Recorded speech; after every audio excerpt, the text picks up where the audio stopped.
How to create a task in Revenue Inbox. Imagine you get an email and you want to create a related task. Select the email and click on the Create button, then choose Task.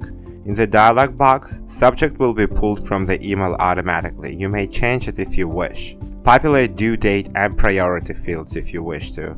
In the name field, you may link to it a contact or a lead type of a record from your Salesforce. Just start typing record's name, and once you see it in the Auto Suggest dropdown, click to choose it.